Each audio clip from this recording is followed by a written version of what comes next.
glutes. This is a class for all of those who are suffering from hip bursitis.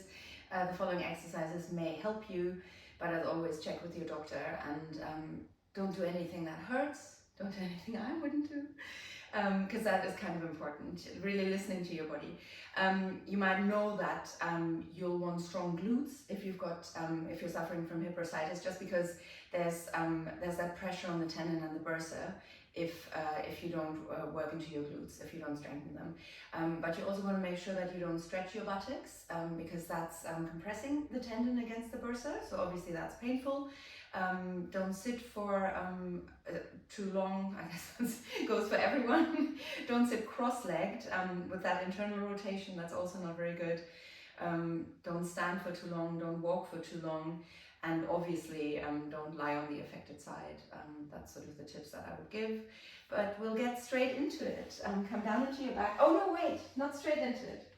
Grab yourself. You know, if you watch a lot of my videos, that I'm not actually using props all the time, but in this case they're quite necessary. Grab yourself a resistance band and a block, and then come down into your back. I'm going to start without them.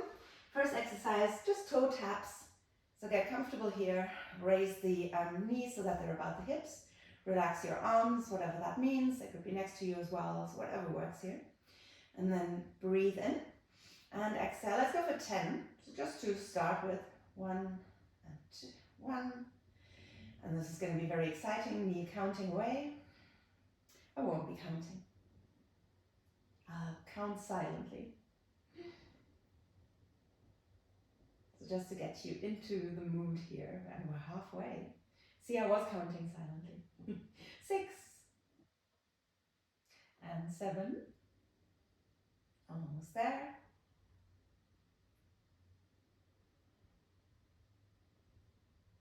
And then one last one on each side.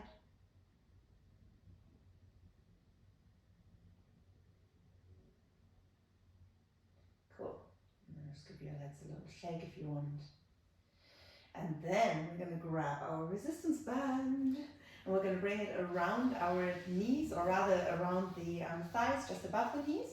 We're also going to grab ourselves this block.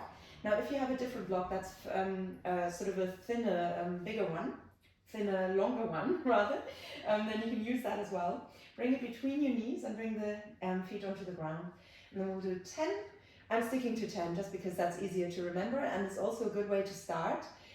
If you feel that it gets too much, obviously don't do it. If you feel that you can do more, you can do this video more often as well. Take a breath in and exhale, squeeze your glutes and push up into a hip bridge. Don't think Setu Bandhasan, that yogic bridge. Think Pilates bridge. So don't go as high as you would normally. Squeeze up and relax down. Squeeze up and relax down. Find your own rhythm here. Work with your breath as well. Don't suddenly hold your breath just because you're working. Because you're working, you want to keep breathing. Actually, we always want to keep breathing, don't we? And if I've counted correctly in my head, this is the last one. And we release. And we release our block, but keep the knees apart. And we'll do 10 pushes out. So from where we were, knees apart, they don't go further in, just hip distance apart or so. Push out and hold. And back, not all the way back, don't push the knees together, just back to where we started from. Push out again. And release a little bit, just a little bit. 3. And 4. Releasing, and 5. And release and push out again. How far you go, of course, is up to you. Release and push out.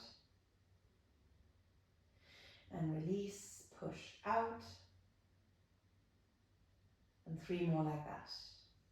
I hope I got that right. Was that 10 times? Will that have been 10 times? That is the question. And one last one, and we hold that for a little bit longer for good measure. And release. Block goes away. Is already away. Band goes away. We come onto our left side, or right side if you if I'm mirroring, and we bring the legs into a straight position here to begin with. Knees not together, so raise that leg a little bit. Flex that top leg. I'm going to stop mirroring or thinking about sides too much. Just get comfortable here. If that means that you want to have your head on your arm, that's fine as well. And then from here, a little hip abduction. So you want to raise your leg, but also send it a little bit to the back. Feel this in your hip and your glute rather than in your back. If you feel something in your back, you might have gone too far up. And down. We do this 10 times as well. 2, maybe holding for a little bit up there. 3. And you want to take this to fatigue. So that means something else for everyone, depending on where you are in your, what your body's like, how much pain you're in. So just make sure that you don't overdo it, but that you do more than I'm currently doing if you feel that you're not getting enough out of this. Like I said, you can watch my video multiple times. I'm right here for you. I've completely lost track of how many we have done. I think this might be the 10th, so hold it for a bit longer. And then release. Keep your knees apart. Again, there could be a block between your legs. If you don't have a block nearby, just do it without one. We're coming into a clam variation, so toes stay together. We're going to raise our knee and lower it.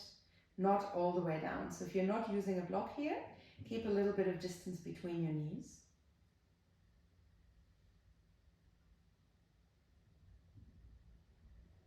Keep breathing. Sometimes when we work very hard, we stop breathing. That's not something we should be encouraging our body to do. So be more aware of it than you would be otherwise. Again, 10 to start with, maybe more. To fatigue is a good place to start with. And also that changes daily, so that's great. Change sides. Coming on to your other side and then straightening the legs. Hand supports you here, so maybe shift your weight forwards a little bit, and then from here, raise that leg and send it a little bit to the back as well, and down. And I'm going to count now, just to make clear to everyone that we're going to do 10 all together. We're at 4, and 5, and 6. I'm so good at this. And 7. Would be fun if I was like, and 9. And 8. And 9. And 10. Why don't we hold that one for a little bit longer? And then bend your legs. Clammy. Toes together, knee goes up and down. Entirely possible that this side will not be having the same range. Obviously that depends on our skeletal structures. And if you're only raising a tiny little bit over that block, that's fine as well. That's what your hip is capable of, and that is completely fine. It's not about how high you go, it's really just about how it feels in your body. And I'm so glad I didn't count on the other side, because I keep going here and I have no idea where we're at. We'll just do a little bit longer, take a break if you need one early. Come with me for a little bit longer, if you can. Also, if you need a little massage here, sometimes it's nice to give yourself a massage after this.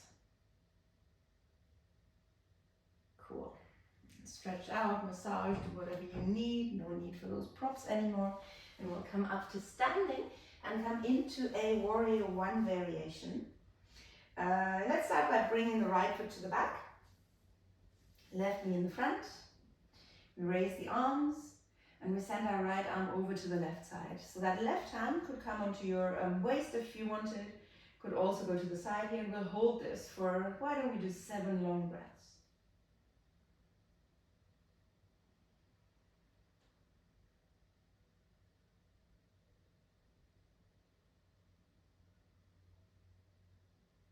So not extra long, but don't rush them.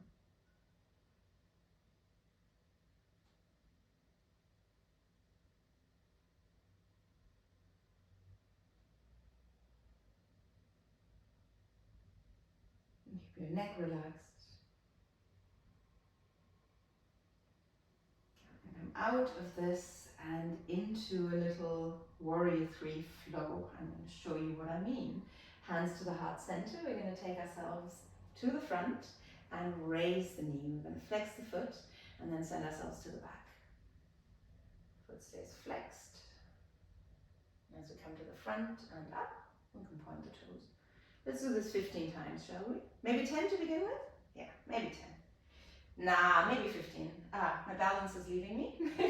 maybe 10. Okay, so we'll go with 15. This was the second one. I can do this. 3. And 4.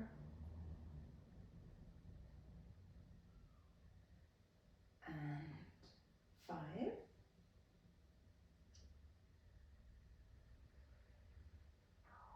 6. Breathe. 7. 8.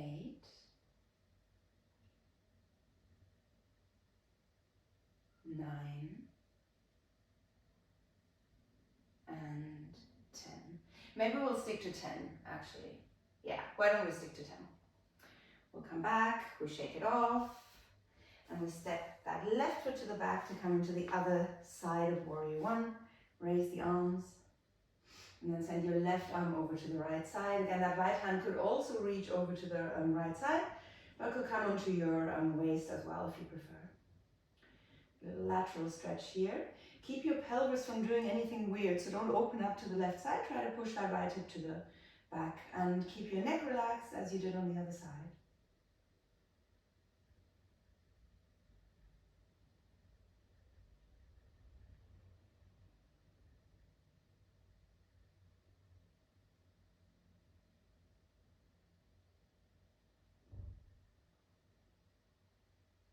Nice long breaths.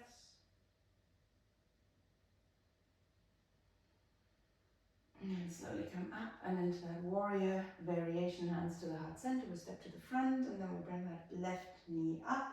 We breathe in, and as we exhale, we take ourselves into Virabhadrasana. As we inhale, we come back up. 2.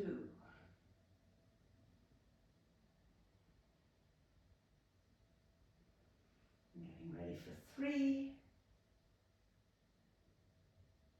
You could do all sorts of things with that supporting leg as well. You could bend the supporting leg if you wanted. 4. Was that 4? 5. I really suck at this, don't I? 6. And 7. Maybe I'm rushing it a little bit. Find your own rhythm. 8. And also know that obviously warrior 3, you could be higher. Right? You could be here, 9. You could be lower as well. And 10. Then relax and release. And we come into a variation of Kati Chakras, where we're starting by bringing the left foot in front of the right, crossing the legs, and then right arm goes up and over to the left side. 7 long breaths. Magic number 7.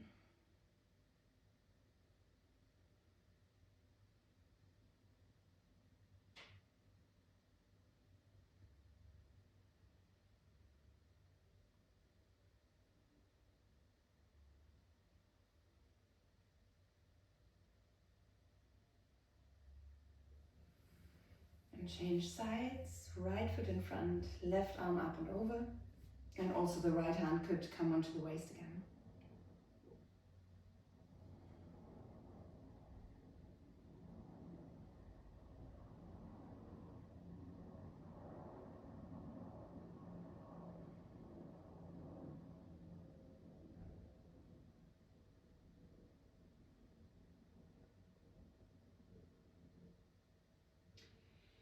And that was it from me. So quite a short video. Do it twice if this wasn't enough. And yeah, those who I did it for, you know who you are. I hope it's going to help you. And I'll see you all again soon.